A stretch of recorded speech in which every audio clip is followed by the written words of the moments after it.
Hello students. तो अब हम शुरू करते हैं अपना अगला टॉपिक क्लास 10th की बायोलॉजी का चैप्टर फर्स्ट का ही टॉपिक है जिसको बोल रहे हैं न्यूट्रिशन इन एनिमल्स। इससे पहले हमने पढ़ा था न्यूट्रिशन इन प्लांट्स, ठीक है। तो अब पढ़ेंगे न्यूट्रिशन इन एनिमल्स, ठीक। देखिए प्लांट्स में क्या था, प्लांट्स होते थे ऑटोट्रॉप्स आपके।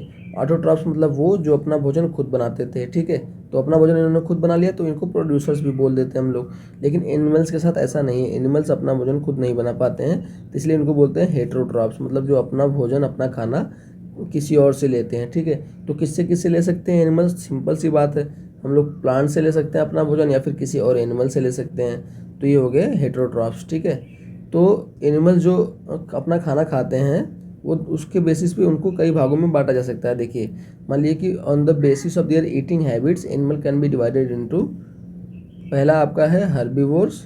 हर्बीवोर्स मतलब हो गया कि जो जो एनिमल्स केवल प्लांट खाते हैं, ठीक है। केवल और केवल प्लांट या फिर प्लांट के प्रोडक्ट खाते हैं, जैसे कि घास खाते हैं, पत्तियां खाते हैं, फ्रूट्स खाते हैं या फिर दाने, ग्रेन्स मतलब दाने खाते हैं। ये सब हो गया, वो हर्बीवोर्स हो गए। फिर दूसरे आते हैं कार्निवोरस। कार्निवोरस में क्या होता है कि ऐसे एनिमल्स जो कि केवल और केवल दूसरे जानवर ही खाते हैं, ओनली ईट अदर एनिमल्स, ठीक है। और पौधे बिल्कुल भी नहीं खाते, उनको बोलते हैं कार्निवोर्स। कार्निवोर्स को फिर हम मीट ईटर्स भी बोल सकते हैं क्योंकि वो सिर्फ मीट ही खाते हैं। जैसे लायन हो गया, टाइगर हो गया, फ्रॉग हो गया, वोल्फ हो गया, ऐसे बहुत सारे जानवर हैं जो केवल और केवल मीट खाते हैं, तो उनको कार्निवोर्स बोलते हैं। फिर आते हैं तीसरे ओमनीवोर्स। ओमनीवोर्स का क्या होता है कि ये बीच वाले होते हैं, ये पौधे भी खा लेंगे भूख लगने पे, और अगर इनको एनिमल मिल रहा है, मीट मिल रहा है तो वो भी खा लेंगे। जैसे कि एग्जांपल इसका क्या है कि हम लोग आदमी हो गया, अभी रोटी भी खा लेता है, फिर मीट भी खा लेता है जो लोग नॉनवेज खाते हैं। ऐसे डॉग हो गया, क्रो हो गया, मतलब कौवा हो गया, ऐसे ही खा सकता है। फिर चींटियाँ हो गई, ये सब ऑमनीवोर्स होते हैं, ठीक है। तो हमने डिवाइड कर लिया कि ईटिंग हैबिट्स के हिसाब से इनको 3 भागों में, हार्बीवोरस, कार्निवोरस और ऑमनीवोरस में, ठीक है। अब आगे चलते हैं। अब क्या है कि एक बेसिक से अपने पास कंसेप्ट है कि सभी लिविंग थिंग्स जितने भी धरती पे हैं वो सूरज पे डिपेंड है अपने भोजन के लिए, ठीक है। ये एक बात है। इस बात को कैसे प्रूव करेंगे हम, सिंपल सी बात है। जो पौधे थे वो डिपेंड थे अपने फोटोसिंथेसिस के लिए सनलाइट पे, ठीक है। और अभी हमने बताया कि पौधे ही एकमात्र होते हैं जो प्रोड्यूसर होते हैं, जो खाना अपना खुद से बनाते हैं। बाकी तो कोई और लेगा खाना अगर, तो या तो पौधों से लेगा या किसी और जानवर से लेगा। किसी और जानवर ने भी खाना अपना पौधों से ही लिया होगा, ठीक है। तो इस हिसाब से देखा जाए तो जो सन है वही सबसे अल्टीमेट सोर्स है लिविंग थिंग्स की एनर्जी का, ठीक है। अब वो अगला टॉपिक है steps in the process of nutrition in animals, मतलब जो एनिमल्स में न्यूट्रिशन होता है उसके स्टेप्स क्या क्या है उसको समझने की कोशिश करेंगे, क्योंकि थोड़ा न्यूट्रिशन एक कॉम्प्लेक्स प्रोसेस होता है, तो एक सिंगल स्टेप में नहीं होता है, कई सारे मल्टीपल स्टेप्स में होता है। तो उन्हीं स्टेप्स को समझने की यहाँ पे कोशिश करेंगे। तो इसमें लिखा है कि देयर आर 5 स्टेप्स, मतलब 5 स्टेप्स में न्यूट्रिशन एनिमल्स में होता है, ठीक है। पहला स्टेप है इंजेशन, दूसरा स्टेप है डाइजेशन, तीसरा स्टेप है एब्जॉर्प्शन, चौथा है एसिमिलेशन और पांचवा है इजेशन, ठीक है। तो एक एक करके सबको पढ़ते हैं। सबसे पहला पढ़ते हैं इंजेशन। इंजेशन का मतलब क्या होता है, खाना। इंजेशन का सिंपल सा मतलब होता है खाना, ईटिंग ऑफ फूड और process of taking food into the body, मतलब एक ऐसा प्रोसेस जिससे खाना हम लोग शरीर के अंदर लेते हैं या फिर खाते हैं, सिंपल सी बात है, उसे इंजेशन बोलते हैं। तो इंजेशन को ये भी बोल सकते हैं putting food in our mouth with our hands, मतलब अपने हाथ से उठा के खाना अपने मुंह में डालने को इंजेशन बोलते हैं, ठीक है। उसके बाद आता है डाइजेशन, ठीक है। डाइजेशन क्या है, डाइजेशन है सिंपल सा process by which food containing large insoluble molecules is broken down into small water soluble molecules, इसको बोलते हैं डाइजेशन। मतलब डाइजेशन में कुछ नहीं होता है, जो फूड पार्टिकल्स होते हैं वो बड़े बड़े लार्ज मॉलिक्यूल्स होते हैं जो कि पानी में इनसॉल्युबल होते हैं, इनको डाइजेस्ट करके छोटे छोटे पानी में सॉल्युबल मॉलिक्यूल्स में तोड़ देता है, जो प्रोसेस उसी को बोलते हैं डाइजेशन, ठीक है। अब देखिए डाइजेशन के 2 मेथड बताए गए हैं, एक तो पहला आपका फिजिकल मेथड हो गया, दूसरा आपका केमिकल मेथड हो गया। फिजिकल मेथड क्या होता है, फिजिकल मेथड मतलब chewing and grinding the food in the mouth, मतलब मुंह में जब हमारे भोजन रहता है उसको हम चबाते हैं, उसको रगड़ते हैं, पीसते हैं, उस चीज़ को बोलते हैं फिजिकल मेथड, ठीक है। उससे तो बड़े बड़े मॉलिक्यूल्स को तोड़ तोड़ के काट काट के छोटा बना देते हैं।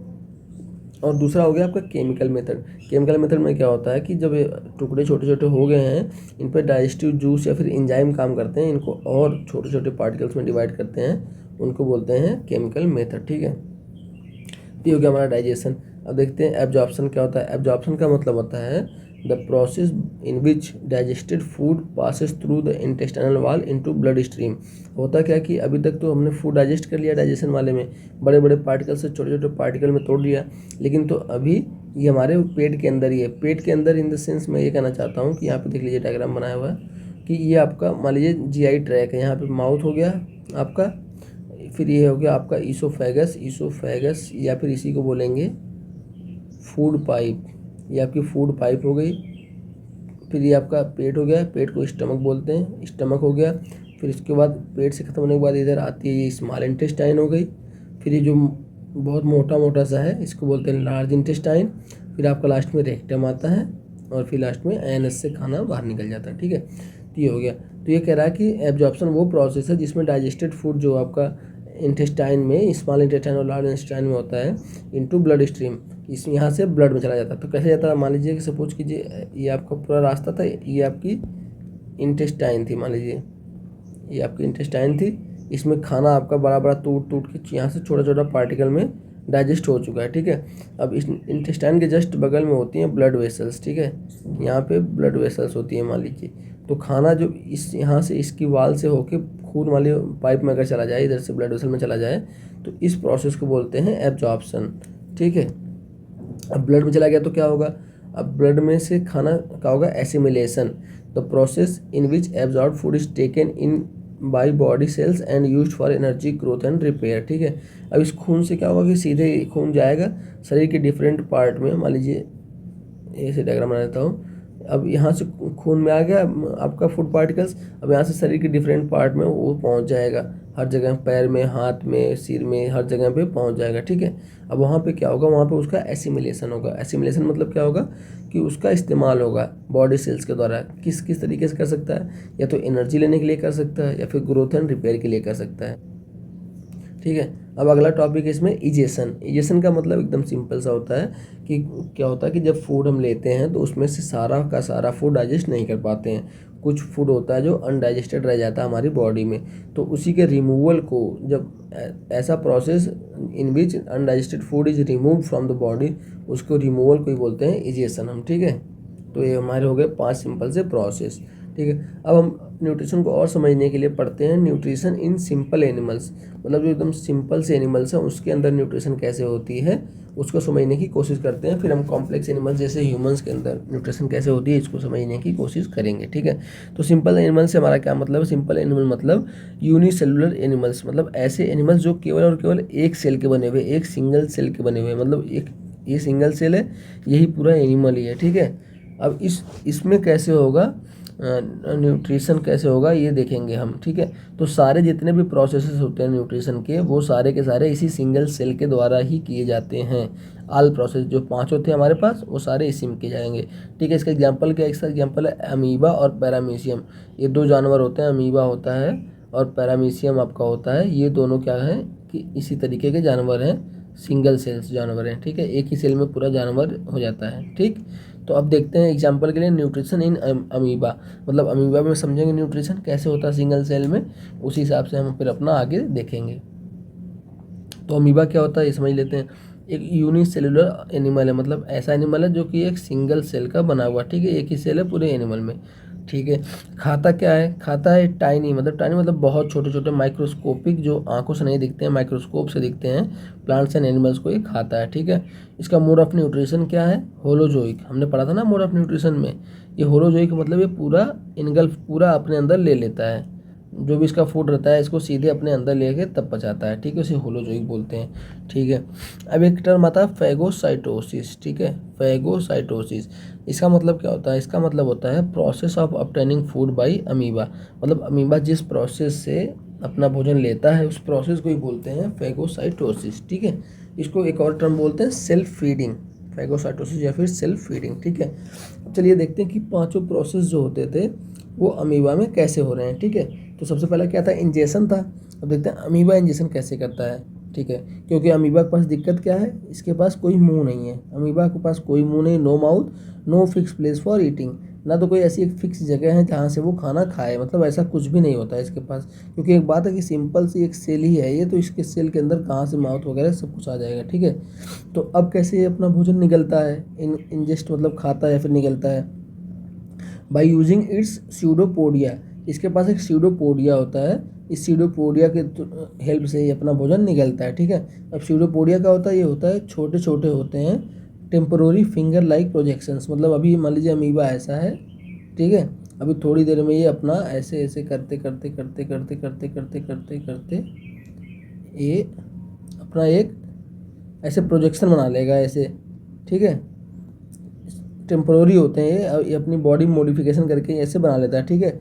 अब मान लीजिए अगर यहाँ पे भोजन था तो यहाँ पे इसने धीरे धीरे अपना प्रोजेक्शन बनाना शुरू किया और लास्ट में आते आते इसने ऐसे स्यूडोपोडिया बना लिए। अब भोजन इसके अंदर चला गया, अब यहाँ से अपने अंदर ले लेगा, ठीक है। अब करता क्या ये कि जैसे ही भोजन ये निकलता है अंदर, उसमें फूड वैक्यूल बना लेता है, ठीक है। अमीबा के अंदर ही फूड वैक्यूल बन जाता है।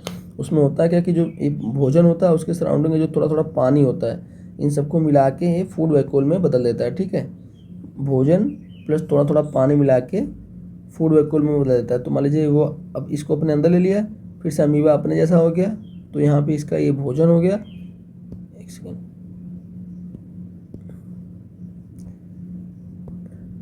यहाँ पे इसका ये भोजन हो गया और इसके किनारे किनारे इसने बना लिया फूड वैक्यूल, ठीक है। इसके अंदर थोड़ा थोड़ा पानी हो गया, ये पूरा मिला के फूड वैक्यूल हो गया, ठीक है। इसी को कह सकते हैं टेम्पररी स्टमक, मतलब थोड़े देर के लिए ये अमीबा का पेट हो गया, ठीक है। अब फूड वैक्यूल बन गया, अब डाइजेशन होगा। डाइजेशन कहाँ पे होता है, इसी फूड वैक्यूल के अंदर होता है, ठीक है। कैसे होता है, डाइजेस्टिव एंजाइम्स के थ्रू होता है। डाइजेस्टिव एंजाइम कहाँ से आते हैं, साइटोप्लाज्म से आते हैं। तो देखिए सेल का यही था, मैंने बताया था कि पूरी सेल होती है, ये मान लीजिए कि उसका सेल का ऑर्गेनल होते हैं छोटे छोटे छोटे, कुछ ऑर्गेनल होते हैं, और जो बाकी बचता है सेल में वो साइटोप्लाज्म बोलते हैं सेल का, ठीक है। तो ये जो सेल का ये साइटोप्लाज्म हो गया ये सेल का, यहीं से जाता है डाइजेस्टिव जूस, डाइजेस्टिव एंजाइम जाते हैं जो कि इसको पचाते हैं। अब क्या करेंगे, फूड को क्या करेंगे, सीधे सॉल्यूबल बना देंगे। फूड को मान लीजिए कोई अगर पार्टिकल था अभी ये मान लीजिए फूड वैक्यूल है, ऐसे था इसको, तो इसको एंजाइम क्या करेंगे, तोड़ के ऐसे इसको इसको सॉल्यूबल बना देंगे, ठीक है। अब होगा एब्जॉर्प्शन। हमने क्या पढ़ा था, एब्जॉर्प्शन में क्या होता है, एब्जॉर्प्शन में होता है कि डाइजेस्टेड फूड जो होते थे वो ब्लड में जाते थे, लेकिन अमीबा तो सिंगल सेल है, इसमें ब्लड वगैरह का सिस्टम है नहीं। तो इसमें क्या होगा कि जो डाइजेस्टेड फूड होता है फूड वैक्यूल से सीधे साइटोप्लाज्म में एब्जॉर्ब हो जाता है डिफ्यूजन के प्रोसेस के थ्रू। मतलब कि मान लीजिए फूड वैक्यूल था, इसको टूट गया, ये खत्म हो गया, सारा फूड साइटोप्लाज्म में फैल गया और साइटोप्लाज्म में यहाँ पे सारा फूड ऐसे एब्जॉर्ब कर लिया साइटोप्लाज्म में, एकदम सिंपल सा, ठीक है। Digested food just spread out from food vacuoles into the whole of amoeba cell, food vacuoles disappears, ठीक, फूड वैक्यूल्स फिर गायब हो जाते हैं और सारा फूड साइटोप्लाज्म में एब्जॉर्ब हो जाता है। अब इसका एसिमिलेशन कैसे होता है, मतलब यूज कैसे होता है फूड का, तो दो तरीके से होता है, या तो ऑब्टेन करने के लिए एनर्जी होगा, या फिर to make parts of amoeba cell, मतलब अमीबा सेल्स के नए पार्ट बनाने के लिए हो सकता है, फिर अमीबा की ग्रोथ के लिए हो सकता है, बाद में अमीबा रिप्रोड्यूस करेगी उसके लिए भी हो सकता है, ठीक है। अब देखते हैं सबसे खास बात कि अमीबा में इजेशन कैसे होता है, मतलब कि जो फूड इसका नहीं पच पाया है, जो अनडाइजेस्टेड रह गया है, वो इजेशन वो बाहर शरीर से कैसे निकलेगा, ठीक है। तो जैसे खाने के लिए कोई प्लेस नहीं था अमीबा में, वैसे ही रिमूवल के लिए भी कोई एक फिक्स जगह नहीं होती कि जहाँ से जो अनडाइजेस्टेड फूड उसको रिमूव किया जा सके, ठीक है। तो इसमें होता है कि सेल मेम्ब्रेन जो अमीबा की होती है, मान लीजिए ऐसे सेल मेम्ब्रेन है और यहाँ पे अनडाइजेस्टेड फूड पड़ा हुआ है, वो धीरे से यहाँ से टूट जाएगी, ये टूटेगी ऐसे सेल मेम्ब्रेन, और ये सारा जो गंदा खाना था आपका वो बाहर निकल जाएगा, thrown away from the body, simple से ऐसे हो जाता है, ठीक है। ऐसे ही आपका पैरामीशियम भी होता है, वो भी यूनिसेलुलर होता है, ठीक है। उसके ऊपर हेयर लाइक स्ट्रक्चर्स होते हैं जिन्हें सीलिया बोलते हैं, मतलब उसके ऊपर ये अगर ये पैरामीशियम है तो उस पर ऐसे ऐसे सीलिया निकले होते हैं, हेयर लाइक स्ट्रक्चर होते हैं। वो क्या करते हैं, वो स्वीप करते हैं फूड पार्टिकल्स को पानी में and put them into its mouth, उसके पास एक छोटा सा माउथ होता है, तो ऐसे वो लहरा लहरा के पानी से भोजन को खींच खींच के अंदर लाते हैं और इधर माउथ से वो अपने एंट्री कर लेता है। बाकी फिर उसका डाइजेशन, एब्जॉर्प्शन, बाकी सारी चीज़ें सेम टू सेम अमीबा के जैसे होती हैं, ठीक है।